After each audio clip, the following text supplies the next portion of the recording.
Good afternoon, everyone. On behalf of Paraclete Press, welcome to this Look Behind the Book with David C. Downing, a special peek into his novel, Looking for the King, an Inklings novel. My name is Rachel McKendry, and I'm the book publicist here at Paraclete. We're thrilled to have you with us today. A recording of today's conversation will be available later on for your reference and for anyone who couldn't make it. And throughout our time together, we invite you to use the Q&A button at the bottom of your screen to submit your thoughts and questions, and we hope to get to everyone. So David C. Downing and his wife, Crystal, are co-directors of the Marion E. Wade Center at Wheaton College. David is the author of 4 award-winning books on C.S. Lewis, Planets in Peril, The Most Reluctant Convert, Into the Region of Awe, Mysticism in C.S. Lewis, and Into the Wardrobe, C.S. Lewis and the Narnia Chronicles. Downing has also written short fiction for Christianity Today and other periodicals. Now, Crystal specializes in Dorothy Sayers, and her 5th book, Subversive, Christ, Culture, and the Shocking Dorothy L. Sayers, will release this November from Broadleaf Books at Fortress Press.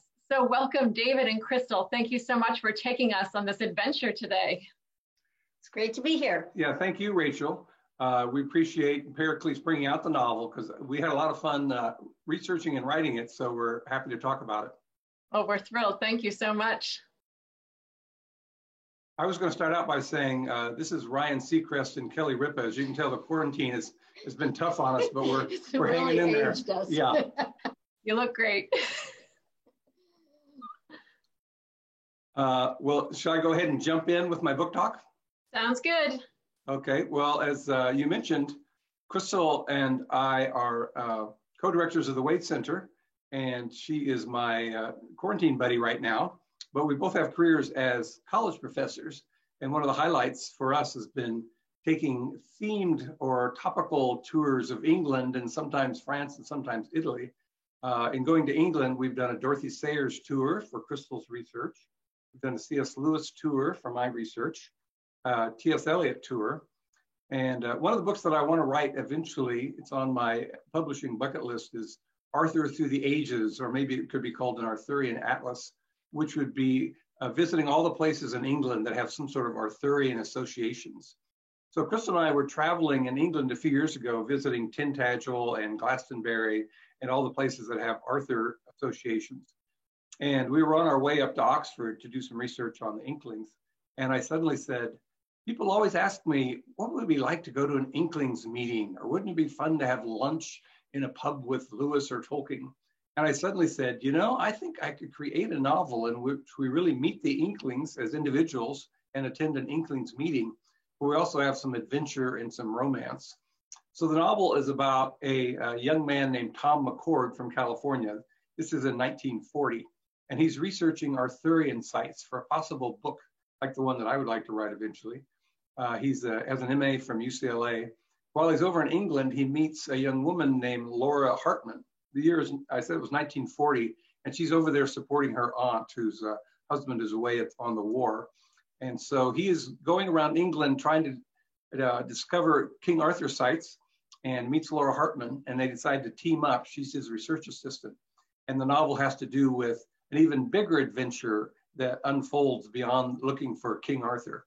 There's actually 3 levels of looking for the king, and I'll leave it to readers to figure out what those 3 levels are. So we can go ahead and proceed with the PowerPoint. This is Tintagel on the Cornish coast. It's really beautiful. This is reputedly the birthplace of Arthur.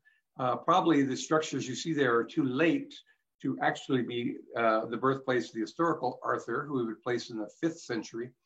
But it's still a wonderful, evocative place that Lewis visited. And also Tolkien loved the Cornish coast. So sometimes when we're doing our King Arthur research, we're also retracing the steps of some of our favorite Inklings. And this is Bodmin Moor, or Dosmary Pool in Bodmin Moor in Somerset. This is the reputed place where Arthur got Excalibur from the Lady of the Lake. And then after he was wounded in battle and was dying, his aide Bedivere took the sword back to Dosmary Pool and threw it over the water. And a great arm reached out and brandished it 3 times and pulled it back underneath the water. So David, what did you do when we were there? you can't help but test. You know, you've got to be a myth buster. You've got to be have that inductive method. So I found a branch that was about 3 feet long, and I threw it into the pool to see if a woman's arm would come and brandish it. And unfortunately, it just fell in the pool and floated there. And then somehow accidentally, Tom does the same thing when he visits Osmond Pool. We also visited Glastonbury Abbey, which is now Glastonbury is famous for their great music festivals, but it has a lot of Arthurian associations.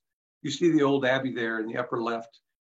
King Arthur and Guinevere are supposedly buried on the grounds of the abbey. They had a big fire, and a lot of the pilgrims were ceasing to come to Glastonbury until one of the monks discovered the bodies of Guinevere and Arthur right there on the abbey grounds. How convenient, exactly. On the right is Glastonbury Tor, which is a beautiful climb up to the Tor, and the legend there is that the Holy Grail is buried at the base of that Tor. I took a picture of Crystal climbing up these stairs and put it on Facebook when we were traveling there.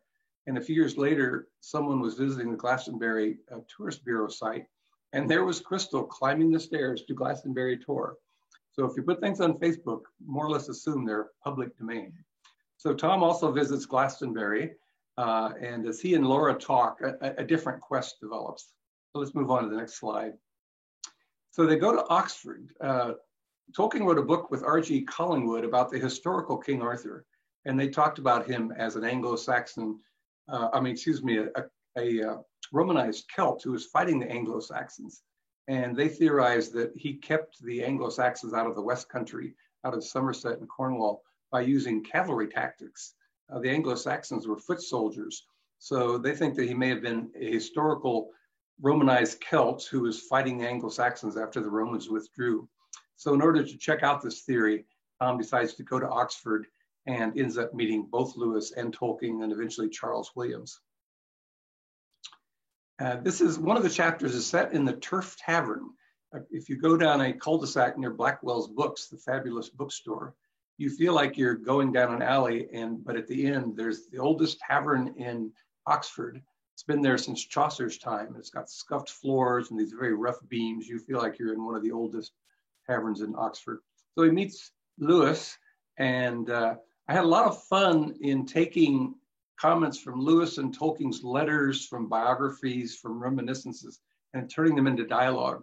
Lewis's friend Owen Barfield said that whenever you read something by Lewis, you could hear his speaking voice. He had this amazing ability to capture his speaking voice in his writing. So I took that as a cue to take a lot of actual quotes and comments from theirs in their letters and books and put them into conversation. One of my favorite ones was a woman, an American, wrote to Lewis and said, "I'm moving to California for the climate." And Lewis wrote back and said, "I would never move somewhere for the climate unless I were a vegetable." And that's the kind of witty remark that's fun to put into conversation. So Tom he starts out by having a really good pub lunch with C.S. Lewis. And Lewis says, "Well, if you want to know more about the Holy Grail, you need to go hear a lecture by Charles Williams, his good friend." Charles Williams wrote what are called supernatural thrillers. And when Oxford University Press left London in 1939 because of the fear of bombing, they removed themselves to Oxford. And Lewis and Williams got to spend a lot of time together, and Lewis very quickly became one of Lewis's best friends and one of the Inklings. He actually did give a lecture in this hall. This is in the Bodleian, the divinity schools, which Lewis called the most beautiful space in all of England. So I recreated a lecture about the Holy Grail in which Charles Williams gives them some insight about Arthurian legend. But then they go to a pub afterwards and talk about the reason Laura is so interested in all this is because she's having troubling dreams. She has a number of dreams that are very vivid and oft repeated with the same details, but she doesn't understand what they mean. All three of our authors in the novel, Williams and Tolkien and Lewis, had characters with troubling dreams that turned out to be visionary dreams. So if I'm going to do a tribute to the Inklings, I thought I should have a character with troubling dreams. So after the lecture, they go to a nearby pub. There's quite a few pubs in the novel. I call it a cloak and lager novel because there's quite a bit of conversation. So let's move on to the quest that develops. I won't give away too much of the plot, but as they're talking about King Arthur, And Laura starts describing to Charles Williams some of her dreams. He begins to suspect they have something to do with the spear of Longinus. There's a legend which is even older than the Holy Grail, which in the Bible, if you recall, when Christ is on the cross, a Roman soldier pierces his side with a spear, and out comes blood and water. But in Christian tradition, he is known as Longinus, and some even say that the blood spilled on his face, and he was almost going blind from cataracts, but he was healed by the blood of Christ there at the side of the crucifixion. If you've seen The Passion of the Christ by Mel Gibson, he very dramatically brings out this incident. So gradually their quest morphs from King Arthur in general to the spear of Longinus. And so they get some help from all the Inklings about where to look to get more clues about. It's also called the Spear of Destiny. So we can move on. So the Spear of Destiny, as I say, this goes back much farther than the Holy Grail. Constantine claimed that he had it. It helped him win some of his battles. And then Charlemagne thought he had it.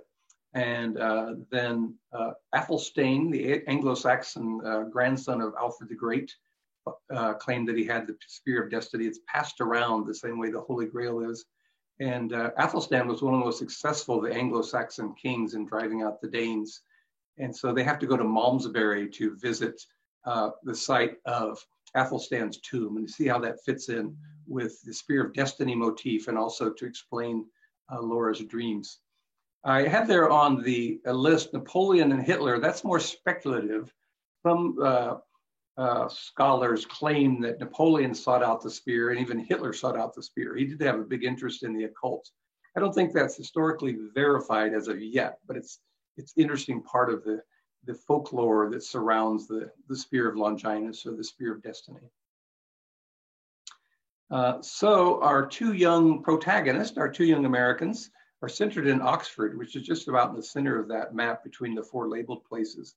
Charles Williams says, you need to go to Hartford. There's some Knights Templar sites, and supposedly a lot of relics they brought back from the Crusades. So if you want to find more, you better go over to Hartford. So they go to Hartford first, then they meet an expert. He says, well, you need to go up to Gosforth in the Lake District, and there's a great high cross in the churchyard, which seems to depict Christ on the cross with a soldier piercing his side. So they go up to Gosforth, and then they go out to Malmesbury in the west, because that's where Athelstan is buried, who claimed to be one of the owners of the spear. And eventually they go back down to Glastonbury. It was really tough on Crystal and I, because I felt in order to do a good job of the novel, we needed to visit all these sites. And so yeah, it was the most fun I've had doing research for one of my projects. One of the reviewers said I was so clever because I arranged the chapters so that our two heroes go counterclockwise. First they look east, then they look north, then they look west, then they look south, leaving Oxford. And I hadn't noticed that when I wrote the novel. So it's always nice to be so much smarter than you think you are when you create a work of fiction. Okay, next slide. I mentioned Hartford. This is St. Albans, where Charles Williams went to prep school. And it's an old Roman city. That's the cathedral through a gap in the Roman wall. This is where there's a fabulous underground chamber. It was an old Knights Templar site, or hideout actually. And it's got all these enigmatic figures all over the walls, some of them Christian and some of them really incomprehensible. So that's one place they need to visit to see if they can get more information about the spear. So they move on from Hartford, St. Albans to, next slide. This is the Lake District. As you can see, we had wonderful weather this summer. We were very lucky on this research trip.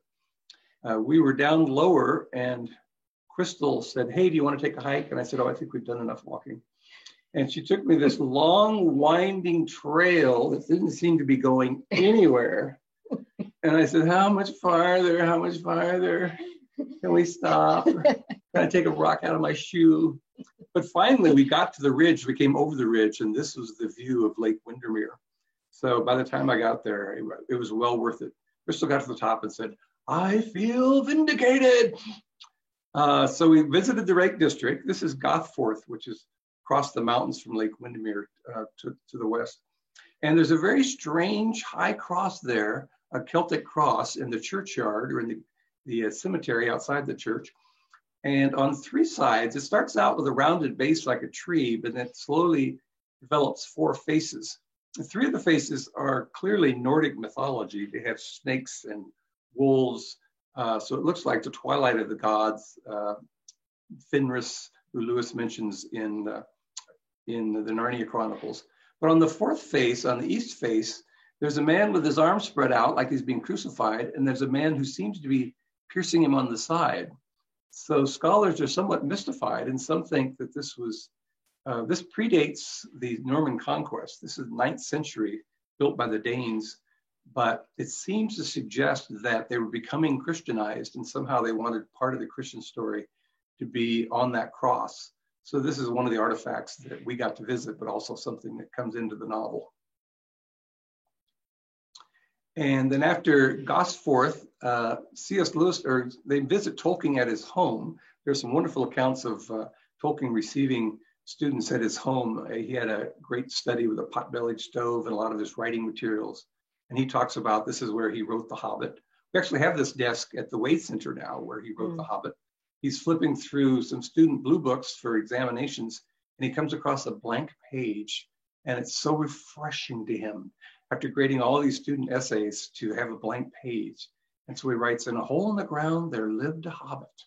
And so he tells some of this story to the two young Americans about how that now, while this is 1940, so he's published The Hobbit, but he's still working on The Lord of the Rings, which at that point he's calling The New Hobbit.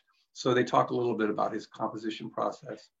And then he tells them, well, if you're going to research the spear, you need to go out to Malmesbury, because that's where Athelstan is buried. And he was a very victorious Anglo-Saxon king, and he claimed to have the spear. We're going to read a chapter here in a minute about Tom and Laura taking the train out to Malmesbury to do this part of their research.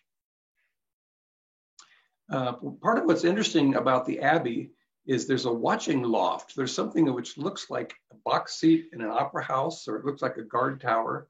And archaeologists aren't really sure, or architectural experts aren't sure what this was for. He was a great collector of relics, including, I mentioned, the Spear of Destiny.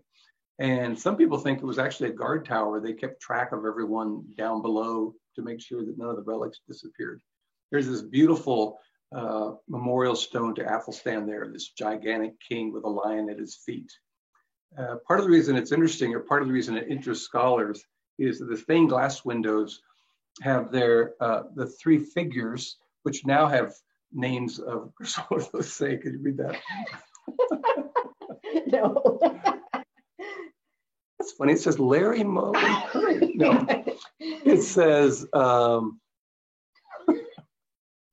faith, courage, and devotion. But when they originally put in, the one on the third was called the Centurion, and he's got a spear in his hand. So some people think that's a clue that the relic is buried there in Malmesbury. This is also in Malmesbury, they have one of their encounters with the bad guys. We have some adventure, some romance. We have 3 quests for kings going on, so I have several threads throughout the novel. Okay, so going from Malmesbury, they go back to Glastonbury because Lewis thinks that the best place to be looking for more information about the spear is Glastonbury. There's this legend in Somerset and Cornwall that Joseph of Arimathea was a very successful merchant, and he would come to the British Isles, the Tin Isles, to get tin and bring it back to Rome or Jerusalem. And this isn't entirely far-fetched. They found lead ingots in the Thames River with Roman numbers on them, and they found marks in the Tiber in Rome that indicates in Latin the 10 Isles. So the speculation among a group called Anglo-Americans is that Joseph of Arimathea, who must have been a rich man because he provided the tomb for Jesus, but he was also a relative of Jesus. And when Jesus was a boy, he would take him on his travels around the world, including Britain. And that's a picture there in Pilton, a little church near Glastonbury, where you see the baby Jesus. He's already got a halo there, so it's easy to pick out. And they even go so far as to say that actually it was Joseph who founded the first Christian church in Great Britain. And they believe the reason when Jesus was on the Sea of Galilee that he was able to sleep so well is he'd crossed the English Channel several times. It wasn't called that then, but he'd seen a lot rougher seas than on the Sea of Galilee. So they have a quite well-developed and plausible mythology about the idea that Jesus may have visited Britain in his youth. We can go on to the next slide. And if you remember the beginning of Chariots of Fire, they're singing this classic Anglican hymn, and the Anglican hymn is based on a poem by William Blake. And the whole point of the hymn is the idea that Jesus did visit Britain. Somehow, there's before American exceptionalism, there was British exceptionalism, and they couldn't quite go. Jesus was in England. How could he not visit England? Where else should he have spent some of his time as a youth? So I can't read the words there. Crystal, you want to take a shot at the words? And did these feet in ancient time walk upon England's mountain green? And was the Holy Lamb of God on England's pleasant pastures seen? Okay, you can stop there. Would you go ahead and sing that? No, no. No? Okay. Well, anyway, this is quite a, when Chris and I were over there in this area around Pilton and Glastonbury, people asked what we were doing. And we said, well, we're researching this idea that Joseph of Arimathea visited this part of Britain. And one of them said, oh yeah, old Joe. Old Joe is like his grandfather. And then we asked somebody else and he goes, oh yeah, Big Joe. Big Joe, and old they just Joe. Thought, yeah, doesn't everybody know Joseph of Arimathea brought Jesus to England? Yeah, it's quite a well-established legend in that part of Britain. They all sound like they just saw him at dinner last Sunday, doesn't it? So as I say, we had a lot of fun doing the research. Okay, so moving on. So at the end of the novel, after they've had a number of adventures and brushes with various ne'er-do-wells, they go back to Oxford to get things sorted out. And they have another, Tom has a meeting of the Inklings, which was really fun to write because all the characters are saying things which they actually said in their books or their letters. And then they have another lunch with Tolkien Lewis and Charles Williams. I actually included footnotes at the end of the novel because some of the things they say, my readers were so surprised that they challenged me on it. And so I ended up citing my sources for their conversation to show that these are the kind of things that Lewis and Tolkien and Charles Williams actually talked about. So this is the famous Eagle and Child, where he goes to an Inklings meeting one Tuesday morning. And the sign is different now. I have a picture there of the one with a golden background is the one that they would have seen in 1940 when he visited the Eagle and Child. When Chris and I first went there, people would say, oh, you Americans. But then now it's quite a shrine there. They have a lot of pictures and the whole rabbit room has been developed in almost like a museum space. So many English have learned to appreciate them as much as Americans have. So we have an Inklings meeting, and these are some of the favorite characters. That's the rabbit room I was talking about. If you know the wonderful group down in Nashville or in Franklin, Tennessee called the Rabbit Room, musicians and poets and writers, they take their name after this spot in the Eagle and Child. People, they tend to call it the bird and the baby. Sometimes modern scholars want their own names for the Eagle and Child. So I've heard the bird and the baby. I've heard the swooper and the pooper. Is that one of them? So if you're serious about it, you need to come up with your own name for the Eagle and Child. But there's Lewis and Tolkien and Hugo Dyson.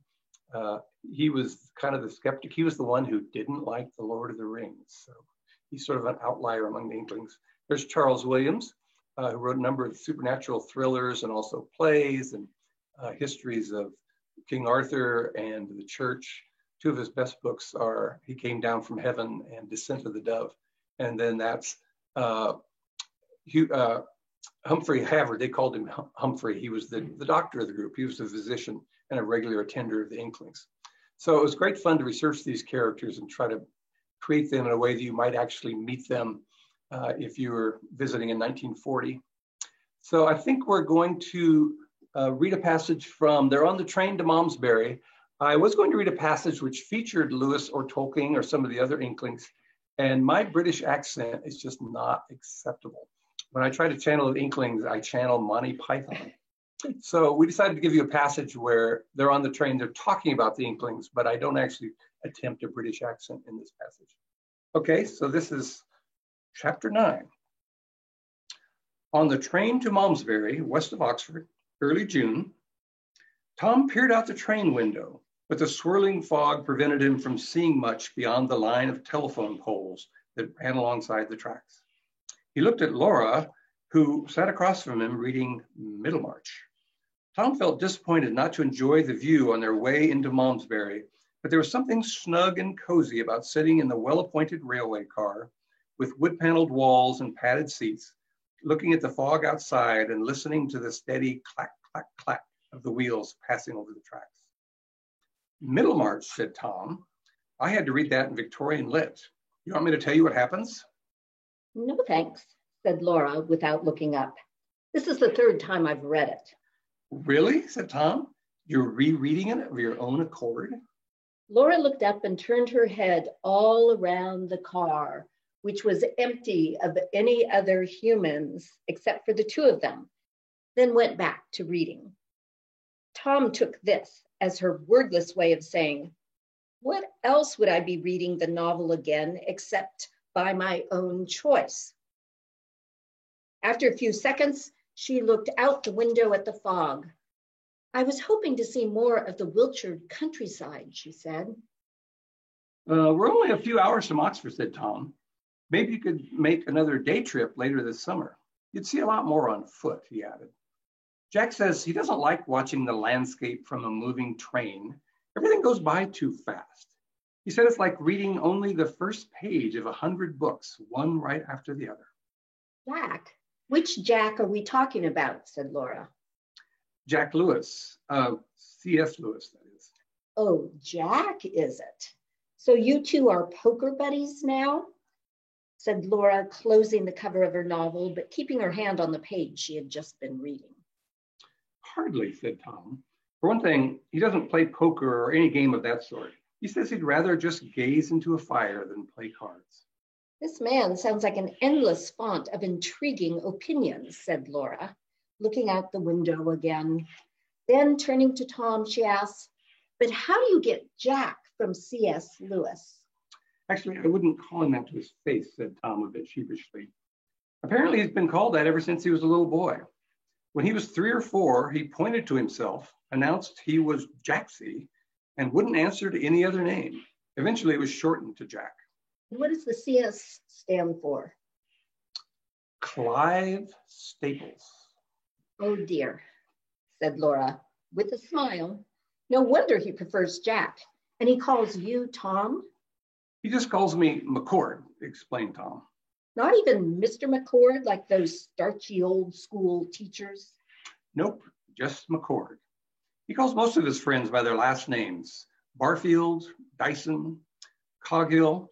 He says it's actually more personal that way. He says he knows lots of Toms, but only one McCord. Another intriguing opinion, said Laura, smiling some more. And what about Tolkien? Same thing. My good friend Tolkien, he says. Then what does the J.R.R. stand for? More Christian names, best kept secret? Something like Jasper, Rasputin, Rumpelstiltskin, Tolkien? It's stranger than that. Laura paused and then said, really? I can't come up with a name any stranger than that. I asked Lewis what the J.R.R. stood for. It was the same time we were discussing Clive Staples. And he scratched his head and said he really couldn't recall. He thinks one of the R's might stand for Ronald. But he can't tell you what the J stands for? Nope, he always just says Tolkien or Collars. That is strange, admitted Laura, shaking her head and smiling some more. Why does that seem so quintessentially Oxford to me? Tom just shrugged his shoulders. Did you see the acting there? Shrugged his shoulders. He seemed to be in a jaunty, Tom just shrugged his shoulders. You seem to be in a jaunty mood today, he said. Am I? Asked Laura, as opposed to my usual grim demeanor. No, I didn't mean that, said Tom quickly. He was on the verge of explaining himself when he realized she was just kidding. You might be right, Laura continued. I had something on my mind, something I was worried about, but it seems to have taken care of itself. Anything you'd like to talk about? Asked Tom. Laura shook her head. No, we don't need to talk about it, she said. Just a load off my mind. Now you've piqued my interest, said Tom. Can I at least take a guess? Okay, I'll give you exactly one guess, said Laura, holding up her index finger. And after that, we dropped the subject. Let's see now, mused Tom aloud. What could it be? Last week, it was all sighs and faraway looks. But today, you seem to find everything amusing. Just the guess, please, said Laura. I can do without the commentary. Said Tom, rubbing his chin in imitation of deep thought. You'd inherit a castle in Surrey, he guessed. Turns out you're a long-lost countess. Hardly, said Laura with a dismissive wave of her hand. She acted as if that was the end of the subject, but then she suddenly tossed her head back. If you really must know, I've been jilted. I must say, you're taking it awfully well, said Tom, both perplexed and amused. I got an aerogram from Timothy, Laura explained. I guess he's tired of waiting. Feels the two of us have been drifting apart. I'm sorry to hear that, said Tom. He didn't really mean it, but it seemed like the right thing to say. Oh, don't be sorry, said Laura, closing her book again. It's all for the best. I've been feeling the same way. He's looking for a pastor's wife, and I'm not sure that is me. Coming over to England has made me realize how much I'm still getting to know myself. Laura looked out the window and then added quietly, dear old Timothy, trying so hard to let me down easy. I feel that there is more than an ocean separating us, he wrote. Very poetic for him. Sounds to me like your young man was about to get a Dear John letter before he sent off his Dear Jane letter, whatever you'd call it. Laura sat up straighter in her seat and tugged at the lapels of her jacket. I hope you don't think this changes anything between us, she said firmly. I just was explaining because you were asking about my mood, but I wouldn't want you to get the wrong impression. Of course not, said Tom, holding up his hands as if in surrender. Just friends. This didn't sound quite right, so Tom cleared his throat and tried again. Really, I appreciate all your help with my research. Laura nodded and then seemed to find a sudden fascination in the map she was carrying. She unfolded it and checked on something, folded it back up, then opened it up again, tracing her finger along a line. We must be nearing Malmesbury, she said. Yes, we are, answered Tom, looking out the train window. The fog was beginning to lift, and he could see a city on a hill up ahead, rising like a green island out of the milky sea. Laura turned and looked out the window. I can see why they call it the Queen of the Hilltop Towns, she said.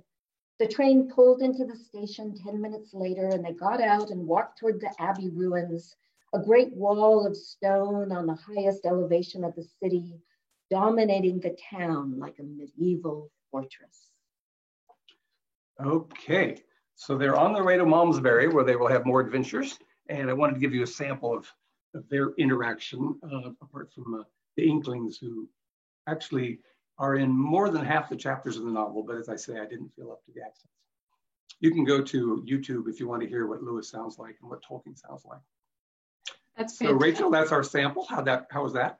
That was awesome. Thank you so much. That was a perfect sample. That'll Great, whet you're everyone's welcome. appetite.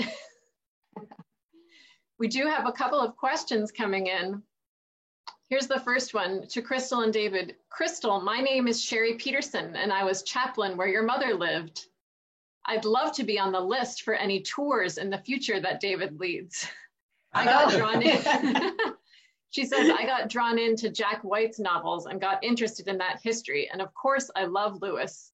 So glad I found this at the last minute. Great lecture. That's fun. Well, one of the things we can give you a tour of, Sherry, and I remember your name, my mother talking about you. We can give you tours of the Wade Center in Wheaton, where we have the wardrobe that was in C.S. Lewis's childhood home that he and his brother would crawl into in order to tell stories. So the idea of a wardrobe entering into another realm would have been part of his childhood imagination. David mentioned we have Tolkien's desk. We also have the desk Lewis shipped from Belfast. From Ireland after his father's passing. Yeah, to Oxford. And we have the dip pen that Tolkien used to write all of his, or much of his, Lord of the Rings. Both he and Lewis enjoyed writing with dip pens. They never used typewriters. And both of them, they didn't even use fountain pens. They used dip right. And they said it just gave them time to think. What's fun about Tolkien's pen that we have at the Wade Center is that the end of it is all brown and melty. And it's because Tolkien would dip, write, and then tamp the tobacco on his pipe. He's a multitasker. Yes. The things she was talking about are in the museum space. We also have a wonderful reading room and research center. And if you're interested in all of Tolkien's different drafts of his works or all the first editions, we just found out since we came to the Wade Center 2 years ago that the early editions of The Hobbit are hard to find because a Luftwaffe bomb hit the warehouse where all the first editions were stored back during the war. So for a couple of years, you could not get a new copy of The Hobbit. So there's a lot of interesting history and mystery behind our artifacts, but also a fabulous research collection. That's great. Here are a couple of questions from Joel Heck. He says, how did you arrive at the names of the two major characters in the book? An example, McCourt and Hartman. Well, part of these, they're composite characters. I got out some yearbooks online, one from UCLA in 1940 and one from Haverford. He's supposed to be a few years older than Laura. And some of those names I found in the yearbook, but I put different first names with different last names. Eventually, this is a part of my bucket list. If I live to be 120, I want to write a sequel in which they are accused of being spies, because nobody quite understands why two Americans are over in England in the middle of the war before America has gotten into the war after Pearl Harbor in 1941. So I wanted to give him an Irish sounding name because the Irish were neutral in World War II. And Hartman is a very common German name. So part of their names, they sound pretty regular, but for people who are suspicious, they're worried they may be operatives for the wrong side. So that was part of the reason I chose those names. Great. Joel is also asking if you could review some of the reasons for deciding to write this particular book. Well, part of it was, Lewis was very important in my own spiritual journey. Tom starts out, he calls himself an apatheist, which is somebody who's apathetic about spiritual matters or theological matters. In many ways, he kind of is an early version of the nuns that we see so often among young people these days. So I wanted to recreate my own spiritual quest through reading Lewis's books and then reading Tolkien in novelistic form. He starts out very skeptical and somewhat arrogant about thinking religious people are just not very bright. But as the summer goes on, if you spend time with Lewis and Tolkien and Charles Williams, as well as Laura Hartman, she's a sincere Christian and very intelligent. So it's partly, I wanted to show people what it would really be like to meet the Inklings, but I also wanted to tell a good story, but I also wanted to have kind of a recapitulation of my own spiritual journey through meeting these authors in their books. So I think those are several purposes I had in mind. Thank you. And then I was also planning to make a ton of money. So that's up to you, Rachel. I've done my job. Now it's up to you to we'll do our best. Follow up. Okay. Todd Baucom says, greetings. Is Owen Barfield featured in the novel? He is not. He didn't come to Inklings meetings as often as the others. The others are right there in Oxford. Hugo Dyson would come up from Reading. Owen Barfield was in London and he was only an occasional visitor. But if I get to a sequel, I definitely want to bring in Owen Barfield. He's also harder to capture in conversation. He was such a philosophical thinker that his letters and his books tend to not lend themselves to conversation. So I would have to work on that part. But I would like to include Owen Barfield among the group, yes. And I told him that in his next novel, he has to include Dorothy Sayers, because Sayers and Lewis met up in Oxford several times, not during the war, but later on. Sure. Okay, well, that is a great lead up to the next question is, when does the sequel come out? William O'Flaherty says, given I read the book back when it was first published about 10 years ago, how much longer do I have to wait for the follow-up? Well, The Hobbit came out in 37 and The Lord of the Rings came out in 55. So that's 18 years. You have a few more years. Yeah. So I would say, yeah, give me 8 more years. I think that would be, if I'm going to try and follow in the footsteps of my heroes, that would seem to be about the right pace, the right tempo. David jokes out if he lasts until 120 years old, but his father just died several years ago at age 104. His father was the oldest living survivor of the bombing of Pearl Harbor. He was on the West Virginia. So it's within the realm of possibility. David has it in his genes. And he wrote his memoir at age 103. Oh, yeah. He has the Guinness World Record for being the oldest living author. So, yeah, I figure I'll give myself a little bit more time. We're very busy at the Wade Center. It's so much fun to do this, but sometimes our writing projects go on the back burner because we are doing so much with speaking and podcasts and just all the interesting things that are going on around the Wade Center.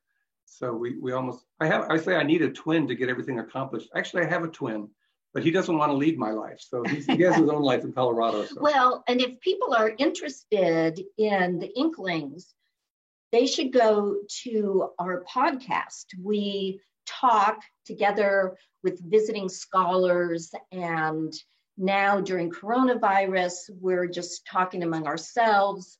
We just did a couple podcasts about the nonconformism of Tolkien, Chesterton, and Lewis in the early 20th century. So all you do is you go to wheaton.edu/listen, and you'll come to a site and it will say the Wade podcast, and you can see all the various different topics that we discuss. One of the things that is really fascinating is the Eastern Europeans who come to do research at the Wade, that when after the Berlin Wall fell, after the dissolve of the Soviet Union, Christians started bringing the works, the Narnia Chronicles, especially of C.S. Lewis, into Eastern Europe.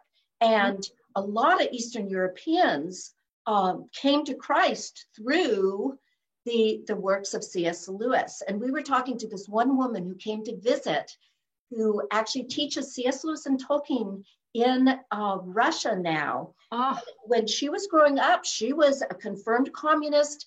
In her middle school training, she was taught how to load a Kalashnikov and unload it because they were ready for, having to fight another war with Americans. So it's fascinating. So one of our podcasts is with her, another with Olga Lukmanova is her name. Yeah, so that would be a good way to get more of this. It's just you can't look at us. Well, you can only hear us. The great thing about podcasts is you don't have to dress up. Yeah. This is the first time we've been out of pajamas in a month. I posted the link to the podcast in the chat bar, everyone. So if you want to copy and paste that to follow Crystal's suggestion. Thank you. So speaking of the Inklings, we have a couple of questions. Robert Gibson says, can you talk about the Inklings' impact on Christians in America, and how do students react to Lewis today? That's a great question. Interestingly, the Inklings caught on in America before they caught on in Britain. The Lord of the Rings really took off when it came out in paperback. In fact, it was so popular, they were pirated editions. If you look at Tolkien's introduction, he says, please buy the official edition. Don't buy one of the pirated editions. And Lewis, once again, when we were younger and used to visit England for Lewis studies, the Brits were this fascination with Lewis. American fascination with Lewis, yeah. And but now there's a good book called The Fame of C.S. Lewis, which talks about his reputation. And both Lewis and Tolkien became iconic in America, and in some strange way, their reputations crossed back over the Atlantic, and then they became. Tolkien is considered by many, The Lord of the Rings is considered by many English readers to be their favorite story. So it's an interesting pattern of recognition and popularity between, And then of course now it's everywhere. When the Narnia books came out, when the Narnia movies came out, everyone was fascinated from China. For our podcast, we get downloads from Pakistan and Uzbekistan, a lot from Eastern Europe. Over 60 countries are listening to our podcast. Wow. So the global village has become reality in a good way in terms of everybody's connectedness, maybe in a less good way in terms of this virus and people not being able to contain it in one place. Tell them about your class on the Inklings at Wheaton. Oh, I taught, we were talking about today's generation. I taught a course on Christian fantasy at Wheaton last spring, a year ago, not this spring. And I was amazed by the quality of the students. They were already very well read on Lewis and Tolkien. They also knew the background of people like classic writers, Plato and Dante. So they're really prepared for class. It was really probably the best teaching experience I've had in my career was with these 12 Wheaton students. I have to tell a quick story. I had another student, we were in Pennsylvania before we came to Wheaton, and she read The Lion, Witch, and the Wardrobe, and she said, well, I really enjoyed the story, but I don't understand why it's considered Christian fantasy or Christian fiction. And I said, well, don't you recall that Aslan dies for someone else, and then they're all heartbroken because he's gone, but then he's resurrected and he comes back and they're all jubilant because he's reappeared. Doesn't that remind you of another story? And my student said, oh, do you mean like Gandalf? And I was thinking, no, that's not quite what I was going for. But they both were dying god myths. But then tell them about the MacDonald incident in your class. Oh, that was just interesting. I was talking about George MacDonald, who was a great influence, especially on C.S. Lewis. He's one of our authors at the Wait. And I just was giving he's one of these very quotable authors. If you go to Brainy Quotes or type in George MacDonald quotations, you'll find a lot to meditate on. And one of the quotes that I had said, doubts are messages from the living God to the honest soul. And it was just, and I was just kind of passing through some quotes. And this one student in the class said, can you go back? Can you go back? And he really wanted to look at that and think about it. And he thought it was quite poignant. He came up and talked about that one sentence in my lecture and wanted to explore more fully what that meant and find the context. That's a wonderful thing about teaching is one sentence can spark someone's imagination or really meet them where they are intellectually or spiritually. So it's a very rich experience. That's great. Here's another question about Tolkien and Lewis. Jessica Brown says, this is such a lovely lecture. Thank you both. Reminds me of my own Oxford days. What do you think of the trajectory of Lewis and Tolkien's friendship? Also, have you ever heard the rumors that Lewis and Tolkien wrote fake letters that were meant to be found by opposing forces during the war? The second question, I've never heard that rumor. I wonder where that originated. They both are developing more and more urban myths around Tolkien and Lewis. And I've forgotten the first question. Oh, the arc of their friendship. Yes. They were actually closest in the 30s before Charles Williams came on the scene. They had so much interest in Norse mythology and fantasy, and Lewis was one of the first to really encourage Tolkien in his own writing and tell him, you really need to get The Hobbit into print. And later he kept hounding him to get The Lord of the Rings into print. This is another digression here. I was doing a radio interview once about Lewis and Tolkien. Lewis had been a skeptic all through his teens and his 20s. And it wasn't until he met Tolkien that Tolkien and some other Christian friends in Oxford really convinced him he needed to rethink his ideas. Lewis thought that the dying God myth was proof that the Christ of the Gospels is no different than Balder or Osiris or other dying God myths. And Tolkien said, no, let's reframe that. I think the others are clearly mythical, but the crucifixion of Christ happened in history. So these other myths represent a kind of collective intuition for the need for redemption, that God or the king needs to do something to save the people. So he was very instrumental in Lewis's conversion. But then Lewis was very instrumental in Tolkien taking what he called his mad hobby, his writing, and turning it into these wonderful published fantasies. So I was doing a radio interview once and I said, well, if it wasn't for Tolkien, we might have never heard of Lewis, because he became a Christian through Tolkien. If it wasn't for Lewis, we might never heard of Tolkien. And the interviewer said, yes, and if it wasn't for Lewis and Tolkien, we would have never heard of you. So I thought that was kind of uncalled for. And back to the question, there was a cooling off. Tolkien really wanted, he liked small groups of friends that were very close. And as the Inklings got larger, he didn't feel quite that he could participate as much. And particularly Charles Williams. Lewis and Williams really hit it off when Williams came in 1940. And I think Tolkien felt a bit overshadowed because they both were very articulate and talkative. There were several other milestones. I wouldn't call it estrangement, but there was a cooling off period in later life. Tolkien couldn't relate to Joy Davidman. He didn't like the Narnia Chronicles. He thought they were too much of a mishmash of classical and Christian and European mythology. Everything that Tolkien did had to do with Nordic mythology, Germanic mythology, English dragons and trolls, and a ring of power. These all come out of this German mythic tradition. So he didn't like Narnia. He thought it was too didactic, and he also thought it was too much of an amalgam of different things. So they didn't really have a parting of the ways, but I would say there was a cooling off of their intense friendship from the 30s. Interesting. Lexa Hale says, just curious, where do the stories about Joseph of Arimathea come from? We hear so little about him in the scriptures, but you have shared more today than I had ever heard, especially about Joseph being a relative of Jesus. Fascinating. Well, there's actually a whole book on that. If you go back to my slide, if someone wants to watch, there's a whole book on that subject. It's mainly, there's a group called Anglo-Americanism, I think, that has to do with Joseph of Arimathea. It's very cleverly worked out because he took Jesus's body and put it in a tomb, and only wealthy people could afford to have a tomb like that. But you would normally give the body to relatives, which means Joseph must have been a relative of Jesus. But as I said, there is this evidence that the Roman world was a lot more cosmopolitan than people realize. Up on the Roman wall in Hadrian's Wall, guarding England from the Scots and the other tribes north of the wall, a lot of these soldiers were Eastern European. They'd been transported all the way from Eastern Europe. So if you want to trace that theory more fully, I would look at that book. I can't remember the title now, but I see it there. But I would look up Anglo-Americanism, and you'll get Anglo-American, right? American. Because they feel that English and Americans are somehow the chosen people, and this is evidence that they're almost like the lost tribe of Israel. I don't subscribe to that theory, by the way, but it's fascinating mythology.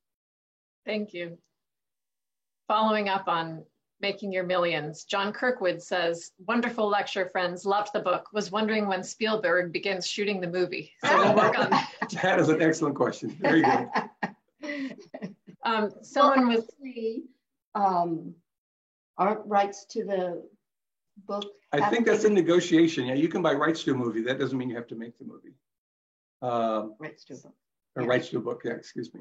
So yeah, we'll hope for that. I think the plot needs to be ramped up a little bit. As I say, my characters tend to spend a lot of time chatting about faith and fantasy and mythology. So it's much more intellectual. I mean, there's a lot of exciting chasing and Nazi elements and disreputable characters, but there, as anybody who values Lewis and his 6 influences, which are the people we archive at the Wade, they know that what's exciting about them is their intellectual energy as much as their adventuresomeness. But if I do write that sequel, maybe there'll be an asteroid pressing toward Earth, and I have to figure out what to do about that. You know? I'll try to ramp it up a little bit if I do a sequel. Lynn Walters says, this was so bittersweet for me. My husband and I were supposed to be on this kind of tour right now. But of course, we had to cancel our trip. Though after I read this book, perhaps I'll have even more ideas of what to visit. Thank you. So glad I found out about this today. Yes. Yeah, thanks for that note. We also were going to England this summer. But we are thinking of people that for whom this coronavirus situation is much more difficult and challenging than it is for us. First responders and those who are actually ill, those who have very difficult situations of sheltering in place. I like to say sheltering in peace. I think that's maybe a better blessing than sheltering in place. But I think we look a little cozy and comfortable sitting here talking about novels. We are aware of how many people are really struggling during these times. Yet books are essential, as we're being reminded. Mm-hmm. Someone was asking about that George MacDonald quote. So thank you to both John Kirkwood and Joel Heck for posting it. If you don't mind, I'll read it. A man may be haunted with doubts and only grow thereby in faith. Doubts are the messengers of the living one to the honest. They are the first knock at our door of things that are not yet, but have to be understood. Doubt must precede every deeper assurance, for uncertainties are what we first see when we look into a region hitherto unknown, unexplored, unannexed. George MacDonald, an anthology, 365 readings. Yeah. Yeah, that's beautiful. You. Yeah. Thank you for posting that, gentlemen. It really is. You can read George MacDonald, just isolated quotations. It'd be great for meditation time, just to. The same with G.K. Chesterton. He's very quotable and very clever. Right. Sometimes if you're trying to kill while away an hour during the quarantine, type in G.K. Chesterton quotes and you'll find a lot of very memorable ones and ones that are worthy to think about. I think some people, especially in America, will be surprised that C.S. Lewis said that George MacDonald is reflected in every single work he wrote, either by quoting him or by reflecting something he learned from Donald. Right. Isn't that true? Right. And when we interviewed Dr. Olga Lukmanova, we talked about Lewis's influence. She said, well, actually in Russia, George MacDonald speaks to the Russian soul more than Lewis does even. So that was interesting to us. I forgot if you mentioned earlier that in the Eastern Bloc, they were reading Narnia right as the Russian dominance over Eastern Europe was beginning to fade. And they associated the springtime that came with Aslan's return as the springtime in Europe, when finally the great winter of communism was receding. So it's fascinating what people draw out of these books. That's beautiful. I love that. That brings us to the end of our questions. So if you have anything else you want to share with us, now's the time. Okay. I don't have any particular closing thoughts. Just thank you, Rachel, for making this possible. I'm definitely opening, once we have less social distancing, to other book talks or book signings. We'd love to have you come visit the Wade. Yes. I love these authors because there's such a wonderful blend of intellect, faith, and imagination. And I think in this times, especially when you don't have as much opportunity to travel or to seek external stimulation, what a wonderful time to turn to these authors and the spiritual tradition which they've articulated so well. Absolutely. Well, thank you again so much, David and Crystal, and thank you all of us who joined us today. Looking for the King, an Inklings novel, is available from your local booksellers, and it can be purchased on our website, paracletepress.com, at 20% off today.